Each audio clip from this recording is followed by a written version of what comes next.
Shalom, shalom, shalom. Bueno, soy Shlomo, Salomón, y voy a empezar a compartir de pronto o a dar un grano de arena del conocimiento de lo que estudiamos, de lo que es el tema de la Torah. Bueno, vamos a empezar con el libro de Shemot. Shemot en sus Biblias traduce Éxodo. Y vamos a empezar con la cuarta parashot. La cuarta parashot de este libro es Beshalach, cuando envió. Bueno,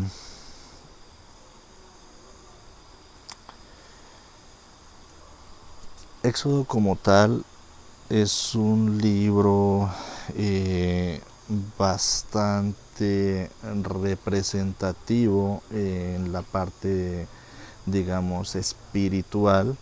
Es uno de los libros de la Torah donde como que más manifestación espiritual hay,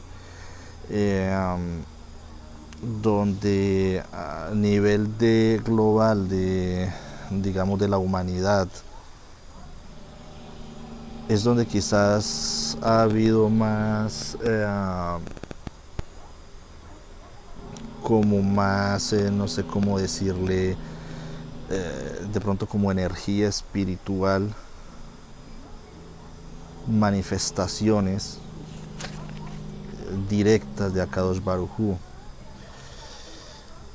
Shemot como tal es un libro que no traduce literalmente Éxodo como pues fue traducido en nuestras Biblias.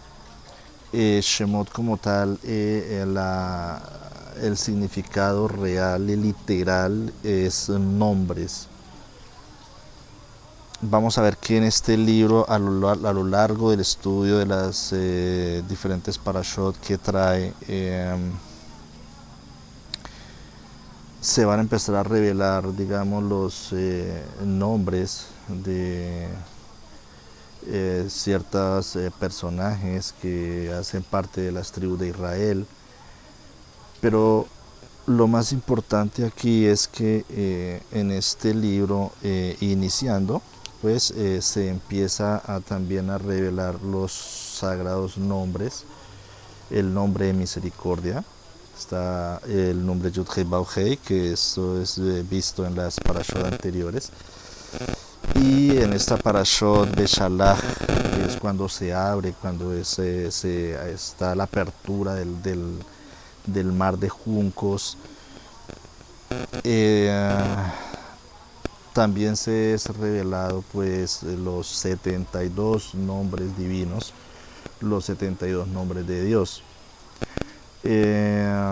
Bueno, no voy a profundizar en esta partecita, y pues hago como un paréntesis este para dar un consejo, de pronto para las personas que les gusta de pronto ver por internet, y analizar en ciertos videos este tema de los 72 nombres de Dios. Esto va mucho más allá de, por favor, en lo posible, para este tipo de estudio como tan profundo, sí les recomiendo de pronto el estudio con un rabino. Por favor, no usemos estos nombres sagrados como varita mágica o como un amuleto, no sé cómo le llaman a eso también, como una especie de, sí, un amuleto de suerte o un talismán, digámoslo así, donde si de pronto la persona tiene alguna dificultad, algún problema, simplemente busca el nombre sagrado y lo menciona. Bueno, este tipo de prácticas no no va, por favor,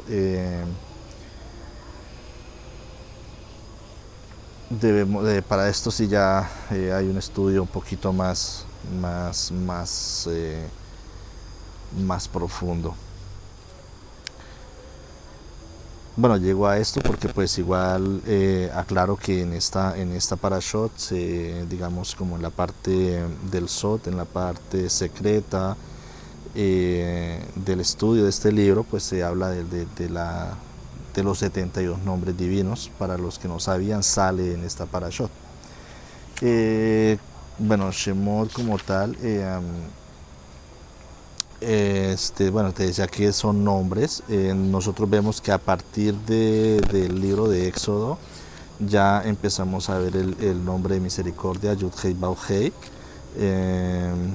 De hecho, ha sido un nombre de pronto muy mal interpretado, donde se le empezaron a dar ciertas fonéticas al nombre. Por ahora el nombre no tiene ninguna pronunciación como tal.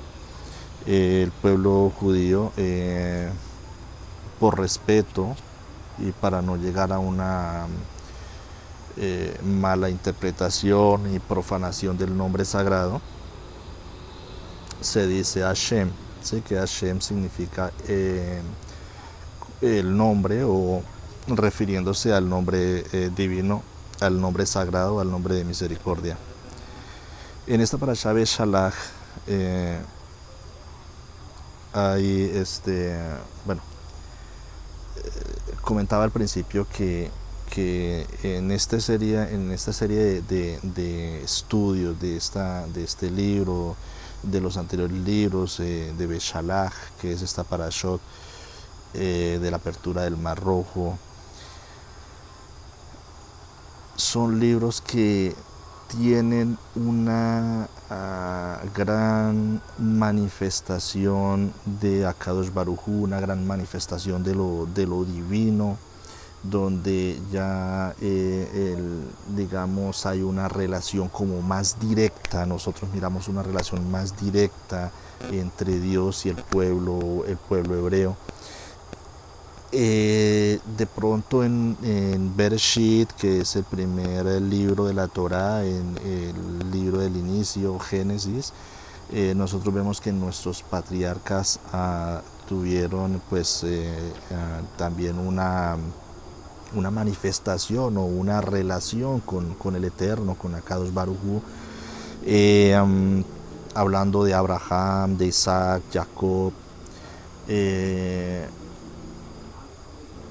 pero ¿qué te digo? Es decir, es una relación que tuvieron nuestros patriarcas, nuestros ancestros con Dios, con Akadosh Baruj Hu, con el Eterno, pero fue una relación que fue como más privada, más individual, y quizás fue una manifestación con un atributo del Eterno,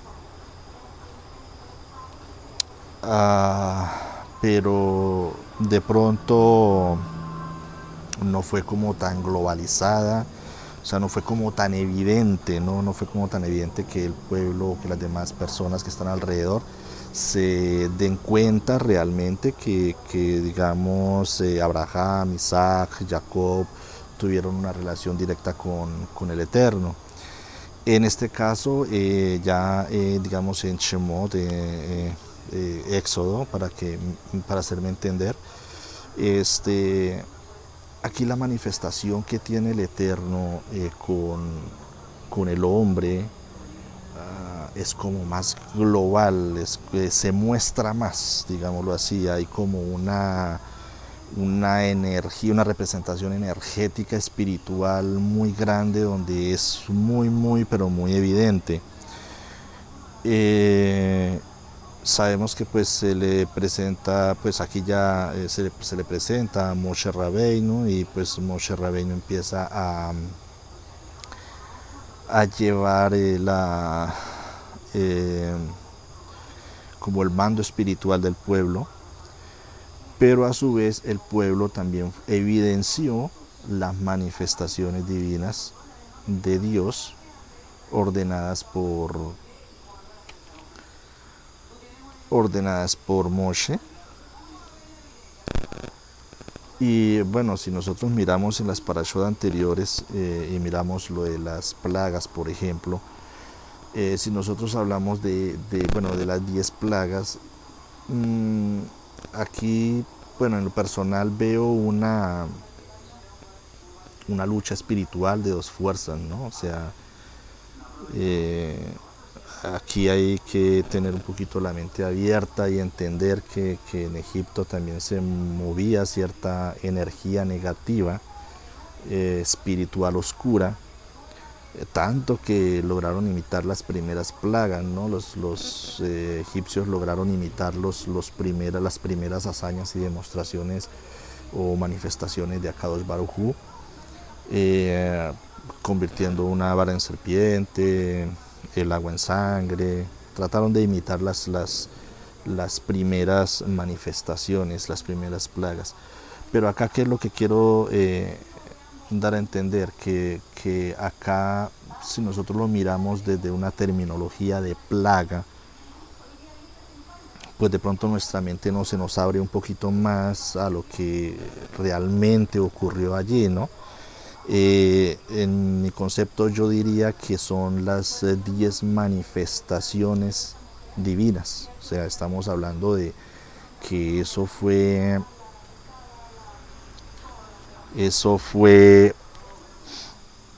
realmente una manifestación de la naturaleza ordenada por el mismo creador, por el mismo Dios. ¿Sí? Entonces, cuando ya hablamos nosotros que hay una manifestación divina, una manifestación de Dios, ya como que el concepto cambia al concepto que normalmente nosotros tenemos como plaga. ¿Sí? De aquí hacia allá, pues ya entonces empiezan a generar ciertas,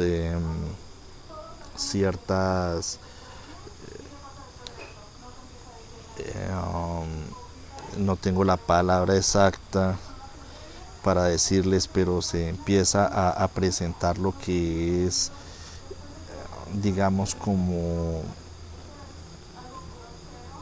una lucha energética, una manifestación de energía grande, energía espiritual fuerte, que son manifestaciones que en lo largo de la historia, como decía al inicio, es la primera vez que ocurre. No sé si volvamos a ver esas manifestaciones presentadas en Éxodo alguna vez en un futuro. ¿Sí?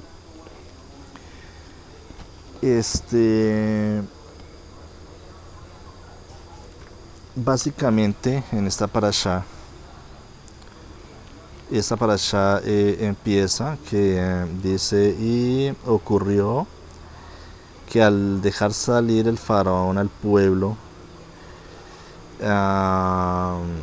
bajo de luz, este no fue conducido por el Eterno por el camino de la tierra de los filisteos, que estaba cerca, porque se dijo Dios, dice, que el pueblo no se arrepienta al ver guerra y quiera volver a Egipto.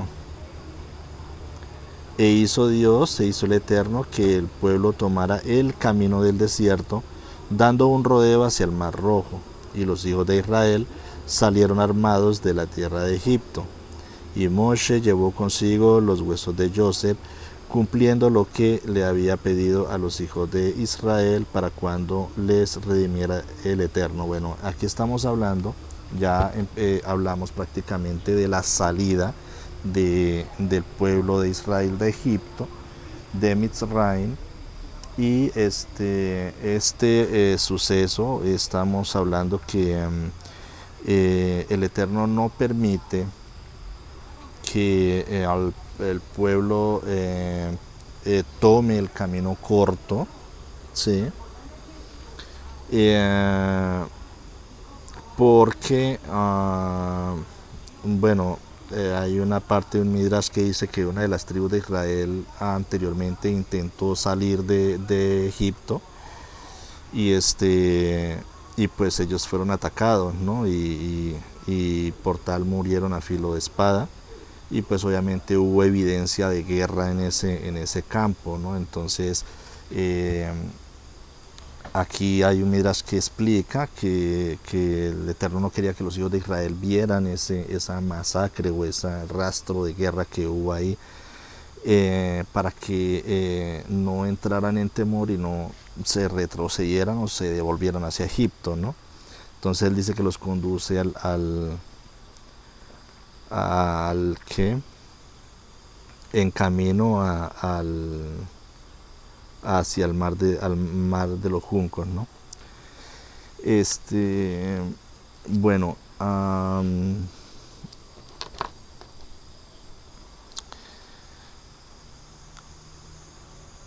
eh, cuando sucede esto, ya estamos prácticamente en el séptimo día de la Pesaj.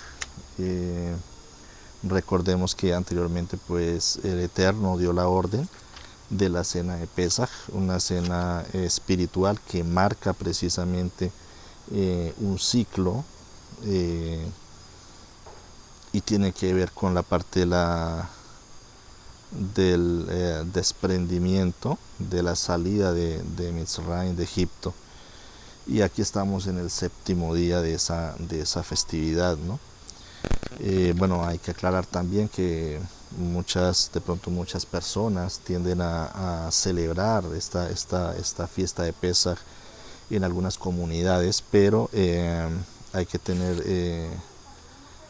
especial cuidado porque pues la orden está que para que se pueda estar en ella, obviamente hay que estar en el pacto. Suena como muy estricta la orden, pero literalmente la orden es esa, ¿no? Estar en el pacto, tener la Brit Milá. Si no se tiene, por favor abstenerse de, de realizar esta fiesta. Bueno, estamos en el séptimo día de Pesaj. Entonces, hay una parte curiosa aquí precisamente que, que los hijos de Israel se vieron, digamos, frente al Mar Rojo. Eh, Hay una parte donde dice la Torah literalmente que el Eterno endurece el corazón de Faraón, el corazón del faraón, para para perseguir al pueblo, ¿no? O sea, es decir, ese arma de carrozas. Imagínate, fueron 600.000 hombres israelitas, 600.000 hebreos que salen de Egipto. Eh, Entre ellos pues también hubo una mezcla porque se relacionaron también con algunos hombres de Egipto. Eh, bueno, hay una partecita acá que la Torah dice que, y de hecho también en las parashot anteriores se menciona que el Eterno endurece el corazón del faraón. Esta terminología endurece el corazón de Faraón o es, digamos, un hebraísmo para dar a entender que el Eterno en cierta forma no se mete, es decir, no respeta en cierta forma como la autoridad, porque el faraón es una autoridad, es una enseñanza inclusive también profunda, eh, donde el Eterno no toca su corazón para convertirlo o para llevarlo a suavizarlo, sino que simplemente respeta su decisión, no se mete con él y deja que haga lo que su corazón de liderazgo desea hacer. Sí, eso significa endureció el corazón del faraón. Es un hebraísmo para entender un poquito esta partecita. Entonces se dice que el faraón se armó también de carrozas y todos los egipcios se fueron a perseguir al pueblo de Israel. Y aquí hay algo un acontecimiento que se dice que el, el pueblo de Israel estaba pues prácticamente en el borde de la orilla del mar de Juncos. A los laterales pues no había una forma de escapar y el pueblo egipto venía con todo su ejército, con todo su armamento, con toda su carrocería, con un ejército completamente formado y armado, que un ejército que ha combatido con muchas otras civilizaciones, con otros dos pueblos y que siempre han tenido victoria. Entonces acá pues el pueblo entra en temor, ¿no? El pueblo entra en miedo, y acá es donde se empieza a poner a prueba, ¿no? Porque de hecho el término esclavitud o estar esclavos es un concepto también mental, es un concepto que viene del pensamiento, de lo interior, es como el deseo de recibir para sí mismo, es un deseo interno que es un pensamiento que no permite de pronto ver más allá y liberarse, ¿no? Prácticamente todos somos esclavos de nuestra mente. Aquí ocurre que el pueblo se empieza a manifestar, se empieza a, digamos, a gritar, ¿no? Ellos gritan de miedo, de desesperación, y ellos le dicen a Moshe, ¿no? Le dice, bueno, nos trajiste hasta acá, hasta este desierto para morir. De hecho, pues teníamos en Egipto, teníamos nosotros nuestras tumbas, por lo menos no íbamos a morir con nuestros cuerpos masacrados en el desierto, sino que también teníamos sepultura. Y acá es donde Moshe, digamos, también como que le pide a Dios, ¿no? Como que le clama, le dice a Dios. Entonces hay un acontecimiento porque el Eterno le dice a Moshe como, ¿por qué me clamas? Es decir, o sea, ¿por qué me reclamas a mí? Eh, Como diciendo, ¿por qué me dicen? ¿Por qué me piden? ¿Por qué me gritan? ¿Por qué me dile al pueblo que avance? Es una partecita que está especificada en la Torah, y es una digamos, enseñanza muy profunda acá, porque nosotros acá, bueno, podemos ver varios cositas acá, ¿no? Primero que todo, el pueblo estaba en un proceso de prueba, ¿sí? Aquí hay eh,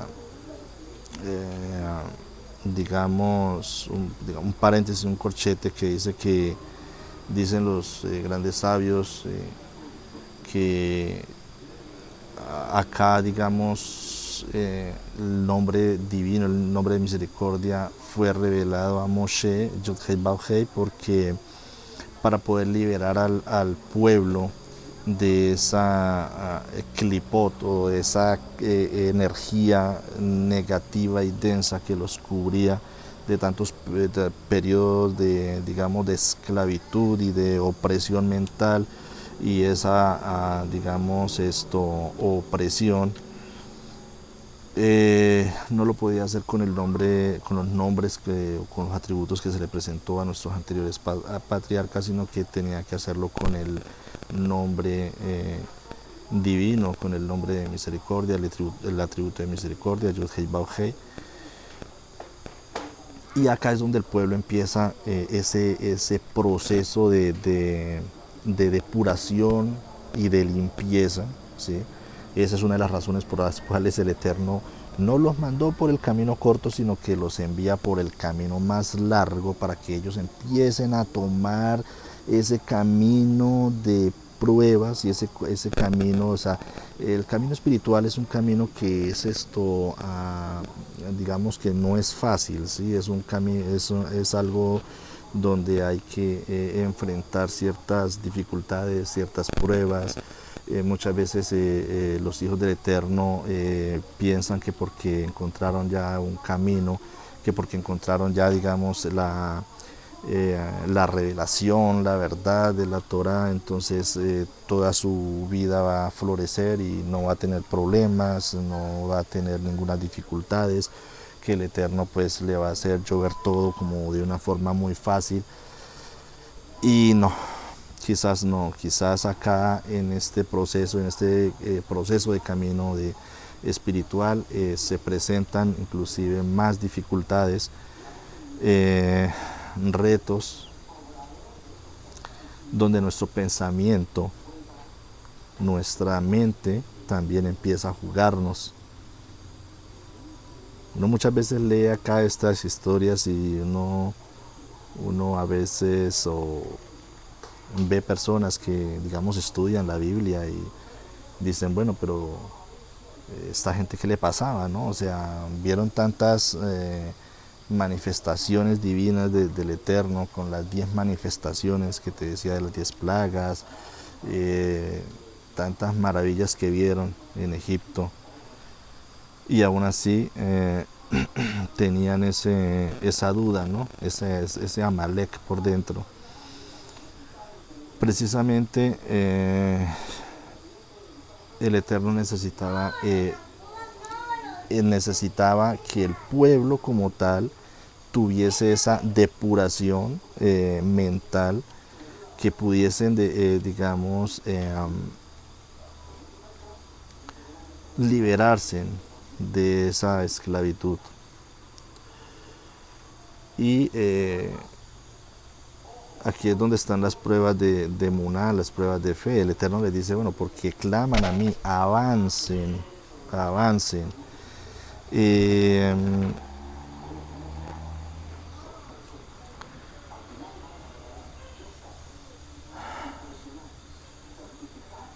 Hay casos de pronto donde dudamos, dudamos de la divinidad teniéndola presente. Hay un caso en la Brihadasha donde estaba Yeshua y uno de sus talmidín empezó a caminar sobre el agua. No sé si se acuerdan de esa historia, y se empezó a hundir porque empezó a dudar, ¿no? Entonces Mashiach, Yeshua le decía, bueno, hombre de poca fe, ¿qué pasó con su fe? ¿Qué pasó con su confianza? Algo similar acá, ¿no? Entra el miedo, entra el temor. Y el Eterno también nos quiere dar a conocer acá también que hay momentos donde nosotros tenemos que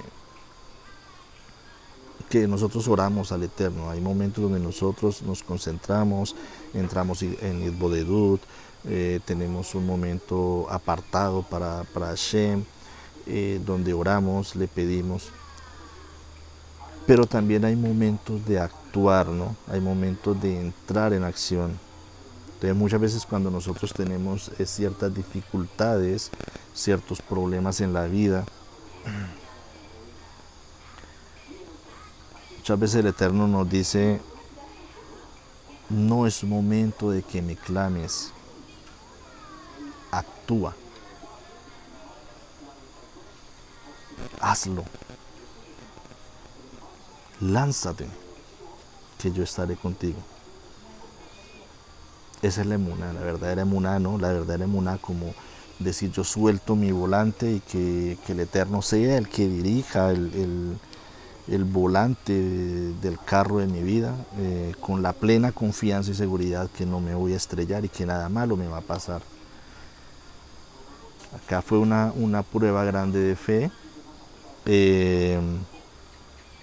Y bueno, acá estamos hablando de una de las grandes manifestaciones. Aquí ya pues hay la apertura del mar, que de hecho pues es una manifestación de energía espiritual grande, como lo decía al inicio, porque pues aquí pues nos relata que se abre el mar y muchas veces entendemos que se abren dos, ¿no? Pero hay algunos midrash que nos comentan que el mar realmente se abrió en 12 partes para que las 12 tribus de Israel pasar sobre, puedan atravesar el mar. El suelo estaba completamente seco. Si ellos tenían sed, podían tomar agua de las paredes del mar y sacaban agua dulce. Bueno, hay ciertos midrash que explican ciertos sucesos que ocurrieron en la apertura de este mar de juncos. Y bueno, y hablamos acá también de que el faraón pues obviamente se va contra el pueblo de Israel. Y pues no quiero de pronto alargar mucho la historia, ya todos conocen qué fue lo que sucedió realmente. Pero acá a lo que quiero pues llegar es que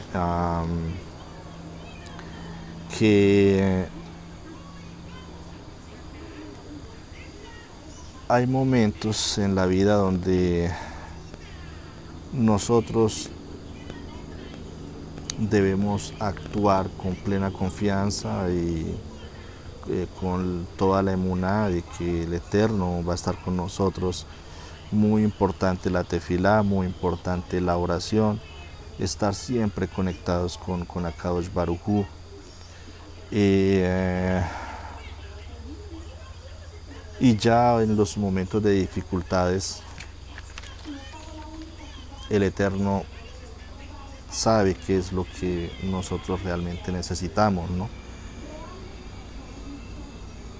Por eso el Eterno decía, ¿por qué me clamas a mí? ¿Por qué me pides a mí? Avanza, avanza, por favor, dile al pueblo que avanza. De hecho, hay un midrash también que dice que hubo un hebreo, un israelita que se lanzó al agua y tan pronto él se lanza, el mar se empieza a abrir. Bueno, más adelante hay unas historias también. Estamos hablando que ellos empiezan a tener sed, empiezan a tener hambre.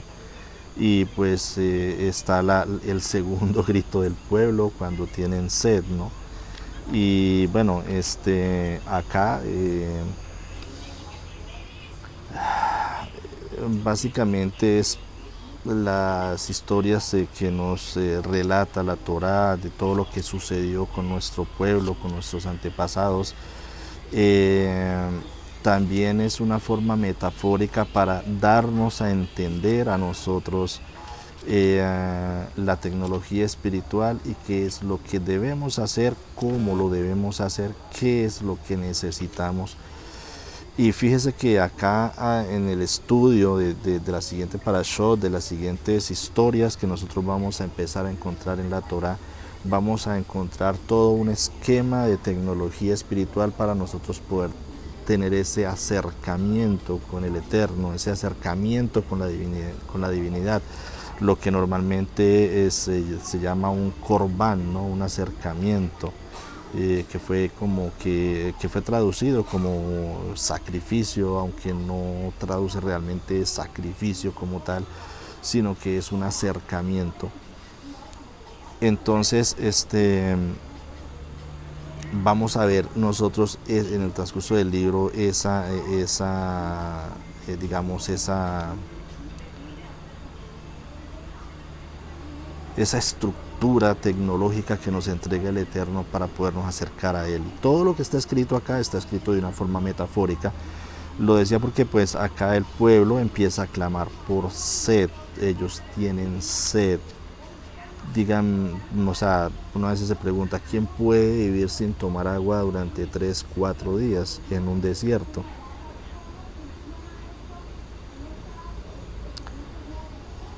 La desesperación debe ser tremenda, ¿no?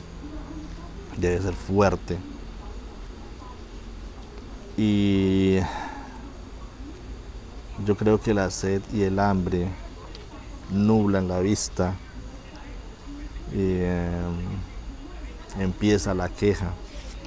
Y aquí estamos en lo que yo decía anteriormente, estamos precisamente en ese camino que pone el Eterno para empezar a depurar al pueblo de toda esa energía que traía atrás del pueblo de Israel, una energía densa, una clipot, tanto así que ellos deseaban volver, ¿no? Después de ver todo lo que habían visto, ellos deseaban volver. Entonces se precisaba esa misma depuración que tuvo Moshe. Inclusive Moshe, cuando sale de Egipto, cuando es expulsado de Egipto por el faraón, cuando él descubren que él mató al egipcio, él llega a Madián y pues, conoce a Sífora y él queda como pastor de ovejas. Él también pasó por un proceso y por un tiempo de 40 años, ¿no? O sea, es decir, estamos hablando que él también tuvo un proceso de depuración de toda esa energía negativa y todo ese conocimiento del lado oscuro, digámoslo así, porque Egipto era digamos, una civilización que estudiaba las artes oscuras, ¿no? Fíjense que lograron convertir una vara en serpiente y algunos midrash dicen que no fueron ancianos, fueron escasamente jóvenes de 13, 14 años los que convirtieron las varas en serpiente. Conocimiento que tenía Moshe, porque él estudió como un príncipe en Egipto. Ese estudio y ese conocimiento, el Eterno tenía que de una u otra forma empezar a depurar toda esa información que él tenía y por eso él pasó por un proceso de 40 años de depuración. Ese mismo proceso también lo tiene que pasar el pueblo de Israel. Esa es una de las razones por las cuales le hace dar la vuelta completa y prácticamente en todo el estudio de Shemot, de Éxodo y de la Torá, pues el Eterno pone al pueblo a dar vueltas, ¿no? A dar vueltas, haciendo campamentos. Cuando la tierra de Canaán estaba bien cerquita, solamente la distancia más cerca de un punto a otro que es una línea recta, simplemente tenían que ir derechito y llegaban a la tierra prometida, Canaán. Pero el Eterno los puso a dar vueltas durante 40 años. Entonces ellos tienen que pasar por todo ese proceso. Hay una parte donde ellos empiezan a tener sed y ellos también claman, se quejan con Moshe. Dos sucesos, ¿no? Una cuando con Moshe por medio de una rama convierte las aguas amargas en agua dulce y cuando por medio de la roca y el callado al golpearlo brota agua, ¿sí? Este es un hebraísmo para darnos a entender que el agua es vida. El agua Main representa vida y la Torá, la palabra del Eterno, es representada como el agua que da vida.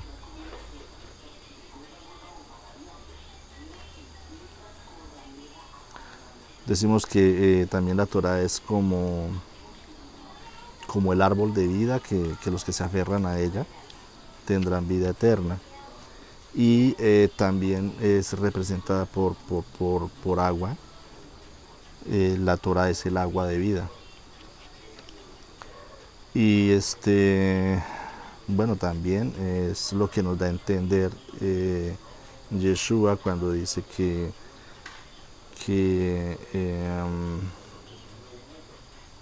Él es el agua de vida y que los que beban del agua que Él da, pues no volverán a tener sed, ¿sí? Entonces, básicamente eso lo decía porque se dice que Mashiach es como la Torah andante, como la Torah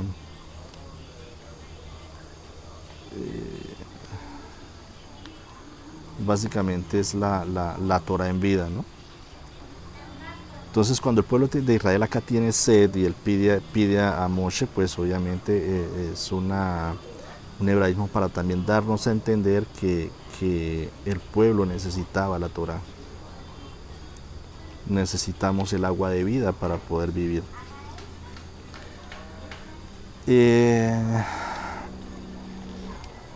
Bueno, no son muchas cosas.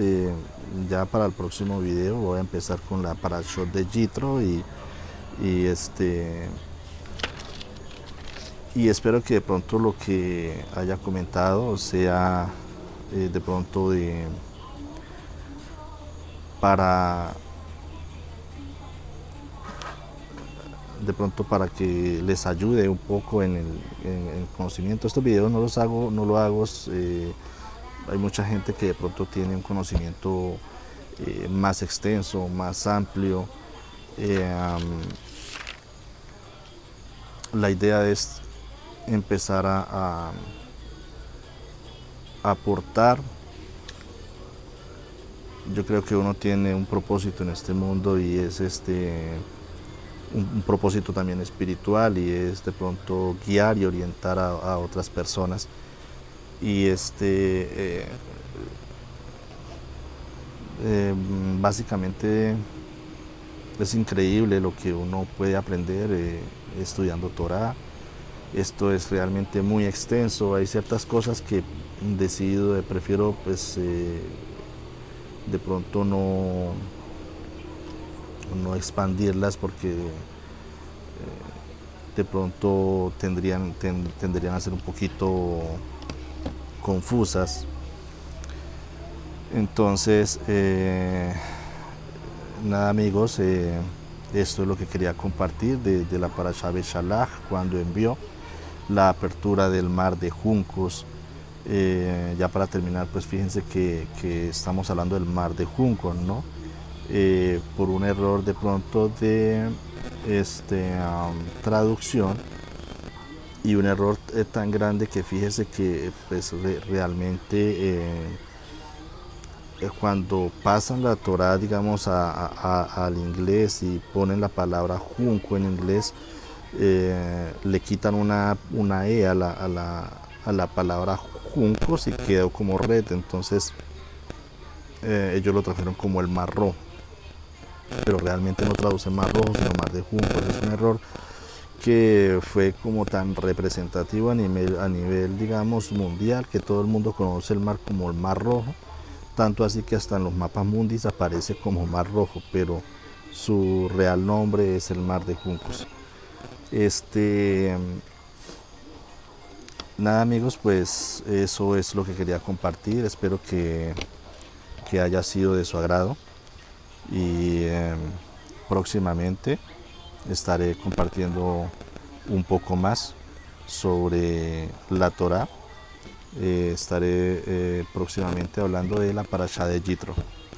Shalom, shalom para todos.